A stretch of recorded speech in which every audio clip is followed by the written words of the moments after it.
Rents in Calgary have gone through the roof in the past couple of years. So what I'm going to do in today's video is record a little bit of an update about what's going on with rents here in Calgary, Alberta. Now, this video is geared towards people that are moving here, trying to get an idea of how much things are going to cost. But at the same time, I deal with a lot of investors who are looking at making investments and they want to know what things are going for their cap rate. They want to know if they make this investment and if they are going to be paying X amount a month. They want to know if they're going to get returns on that investment. So it's kind of a double-edged sword here for the benefit of an investor, but the maybe not so benefit for the renter who wants to come here, but at least it's educational nonetheless. Hi, my name's Fyfe. I'm your Calgary Realtor. So what I'm going to do is I'm going to try to do a one-take shot here and just talk to you about rents. Rents in Calgary, what's going on. Now, the biggest thing about rents is to consider every single website has a little bit of a different value, right? It is very hard to record rent in general. You can only use averages. Averages, as we know from our monthly market reports, fluctuate a lot. So what I'm going to do is I'm going to use 4 separate websites and talk to you about the different nuances of each. So if we just go down here. Now, the very first one that I really like to use is Liv.Rent. Liv.Rent is a very good website, talks about all different types of rents in all sorts of cities in Canada. Now, at a glance for Calgary, the average monthly rent for unfurnished one-bedroom unit actually fell by $21 to $1,555. In Edmonton, rents actually rose by $107, which is quite wild to see.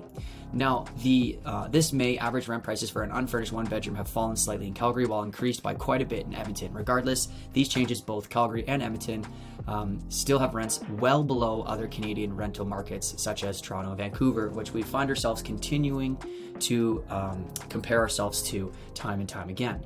Now, if we scroll down here and we look at, ending a 3-month streak consecutive increase, Calgary average rents for the unfurnished one-bedroom unit have fallen slightly this month. For May 2023, the city's rental rates fell by $21, bringing Calgary's average monthly rent for a one-bedroom to $1,555. So here's a little chart here to showcase just how much rents have kind of gone up.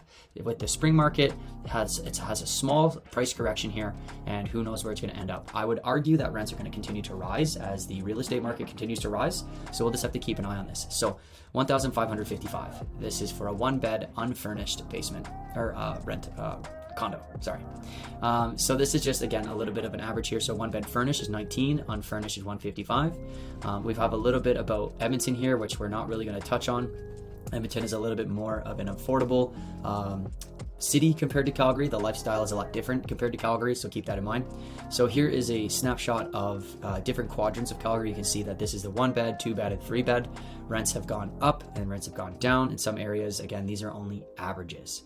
So when we start to look at furnished, these are the 1-beds, 2-beds, and 3-beds. So this is the first snapshot of the 4. Now we're going to continue on here.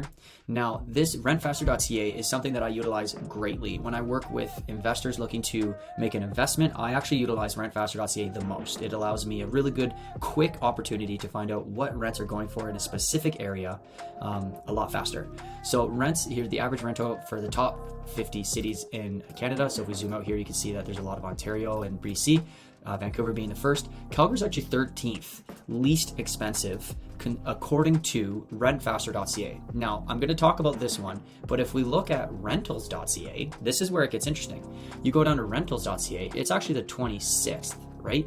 So you can see that their 1-bedroom is fairly close to Liv.Rent, and they're the 26th, where Rentfaster.ca is considering it to be the 13th. So this is where you start to gain the difference, right? You start to see, okay, we have 13 and 26, what the heck's going on here? So we have to take the whole value of all 4, and then we start to figure out the averages of those averages, and then we can start to piece things together.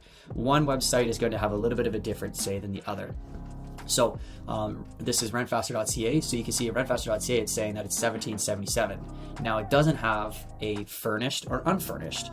Liv.Rent had an unfurnished at $1,555 and a furnished at $19, where this is just that average of $1,700. So again, you can start to see how we're trying to piece these together. So if you look at basements, a 1-bedroom on average is 13, a 2-bedroom is 15, and a 3-bedroom is 19. All of those have gone up, I'm assuming, month over month. Calgary condo units, Calgary duplexes, Calgary house, 1-bedroom house, which you don't really see too often, but apparently they're only $1,400 a month, $22 for a 2-bedroom, and $3,000 for a 3-bedroom house. Lofts, main floors, townhouses, and then rooms. Rooms is quite interesting. So you got $850, $934, and then $800 for a 3, which doesn't really make sense to me. Why would it go down for a 3-bedroom? I don't know. So again, this is kind of putting the pieces together. So if you're looking for maybe a basement, this is 1,300, and then we look back at the quadrants. So if 1,300 is the average, but you see that the Northwest and the Northeast have a different price point, you can say that maybe the Northeast basement is a little bit more expensive than the Northwest, which is quite wild to say. So you have to really start piecing these things together to figure out how this is actually going to affect your personal situation. So if we go to this is quite interesting. Just a brief moderation during the winter. Rents re-accelerated as the Canadian market entered the spring. Asking rents for all available property listings increased 1% monthly and 10.8% annual to reach an average of $2,000 in March. Now, rents increased month over month for the first time since November, which is interesting to say because if we look at Liv.Rent, they were going up and then they came down. So again, we're starting to see some conflicting information here. But over the past year, average asking rents have grown by $196, clearly illustrating how rental housing demand is strongly outstripping supply in Canada, which I really agree with, especially with the amount of migration that we're having in our country.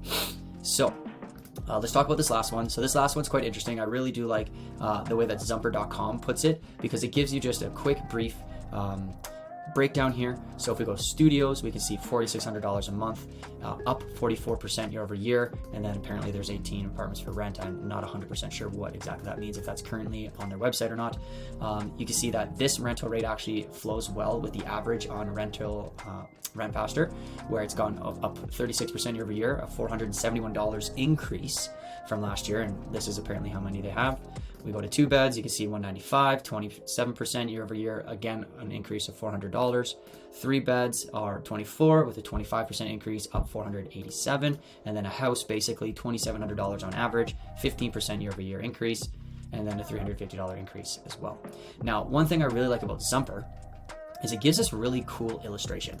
Really nice graph. You can see 2016, 20, 21, 23, and then 2 bedrooms have seen the same increase. The 3 bedrooms have seen the same increase, and the 4 bedrooms have seen increase, but they've definitely gone down from 2002 highs. So for my investors out there, this is kind of good information for you to consider, right?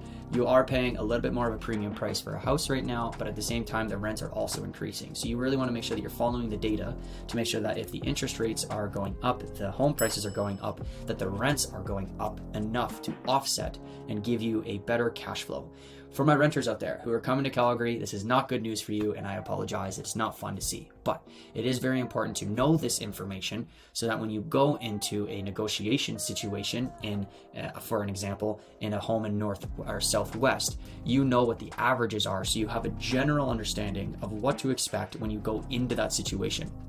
Are you getting a good deal, or are you overpaying? So knowledge is power. Now I'm going to go back to Rentfaster.ca. I have no affiliations with Rentfaster.ca, but they are a pretty good website. Zumper, Liv.Rent, they're all pretty good websites. Rentfaster, I just find myself using the most. So go here if you have any information. If you need any information, look it up on Rentfaster.ca.